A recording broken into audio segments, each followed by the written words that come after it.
Hello, this is going to be an introduction to a debate that's going to take place between Paul Dohse and me. The topic of the debate is going to be justification based on the righteousness of Christ imputed to the believer and the righteousness of Christ alone, and on the other side, justification by new birth. I'll be defending the first proposition. Mr. Dohse will be defending the second. Let me tell you just a little bit about how this all came about.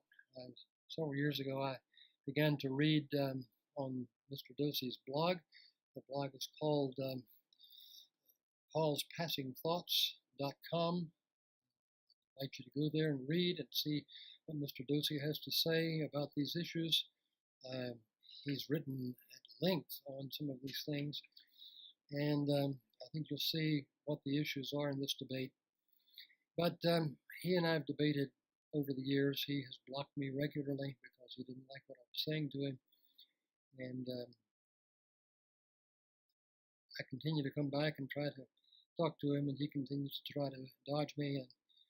And 6 months ago, I was looking at his blog, and he was challenging any Reformed person to debate him on this issue of justification, whether it's by the imputed righteousness of Christ or by the imparted righteousness of God in the new birth.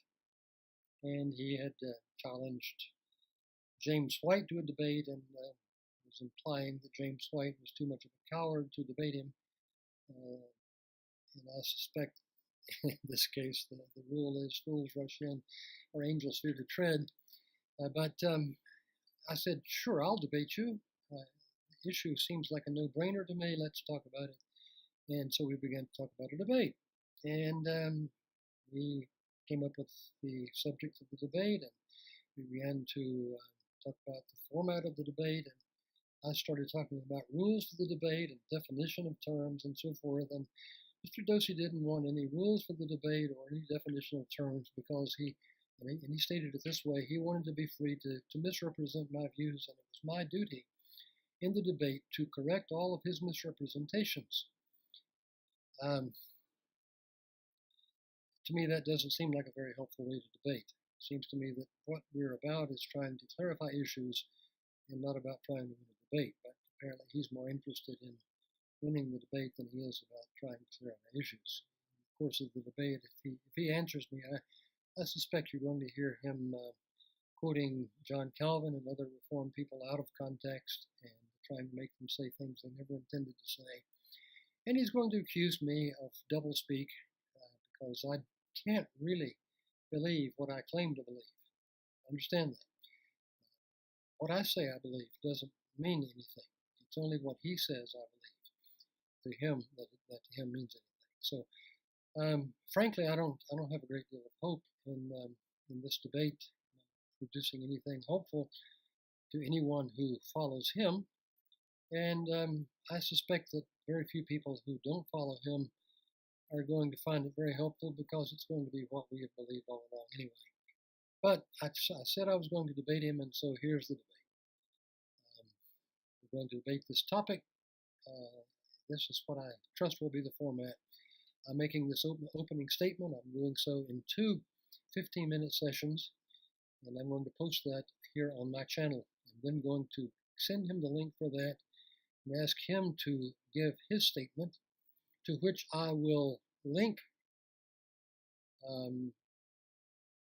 that statement on my channel so that you can come to my channel, click the link, go to his channel, and watch his side of the debate. My hope then is that once that is done, we will have an opportunity for rebuttal, and we will also have an opportunity to ask one another questions about our positions. And my hope is that somehow we will clarify this whole issue. Sadly, Mr. Dohse has misunderstood what Calvinists are saying when we say that we are justified by an alien righteousness. We are justified by a righteousness that is completely outside ourselves. And he has understood that to mean that we don't have to obey. We never have any righteousness of our own that is worked in us by the sanctifying work of the Spirit of God in our hearts. But we are simply justified by an alien righteousness, and that's the end of the story. We have our ticket punched. We can live any way we want to, and so forth. I've tried to clarify that to him time after time after time. He has refused to listen to me time after time after time. And frankly, I'd like for us to be able to come together in a forum like this and just have somewhat of a meaningful debate.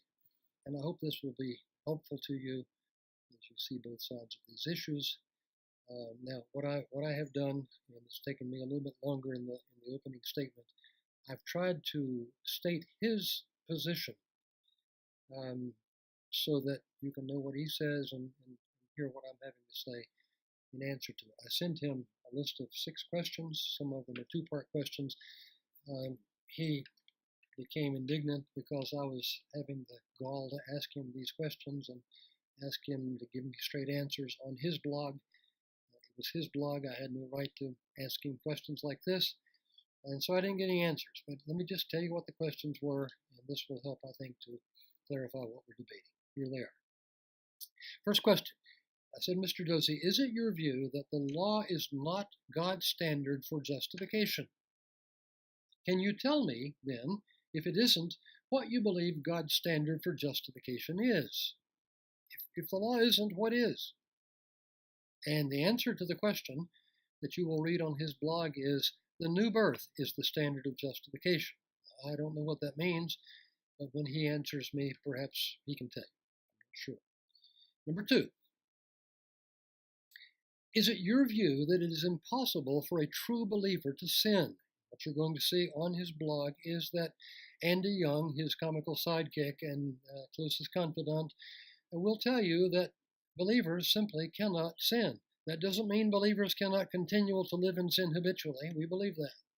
What it means, according to him, is that it is impossible for believers to commit any act of sin because there is no law now. I don't know what he does with the verse that says, we are not without law to God, but under law to Christ. But he says we can't sin because there is no law. It's his view. And so my question to him is, number 3, to what, if any, law is the believer subject?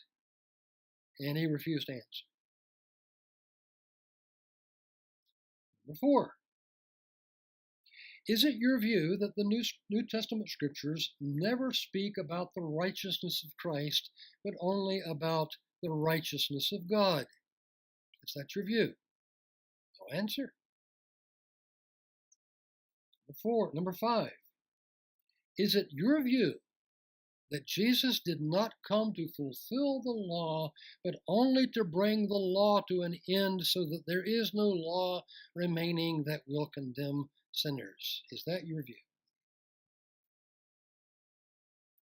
And you'll find that if you look at his blog, indeed that is his view. And number 6, is it your view that justification is through regeneration, not in the sense that through regeneration sinners are enabled to believe and are justified through faith, but in the sense that by regeneration sinners are given the ability to love God, albeit imperfectly, and are declared to be righteous by that ability to love God and neighbor? Is that your view? And the answer to the question is yes. If you look at his blog, you're going to find that that is indeed the view that he takes. It is against those propositions that I'm arguing in this debate. I hope it's going to be helpful to you. I will, of course, be open for questions or comments about this presentation, in that I have 2 roughly 15-minute sessions, and Mr. Dohse, of course, will respond in 2 15-minute sessions as well. And then I hope we'll have time for rebuttal and have time for questions and answers, and then perhaps time to answer any questions that you might have here on this forum. I hope this is helpful to you, and we pray that God will richly bless you until the next time we meet. Hope you enjoy the debate. May God bless you.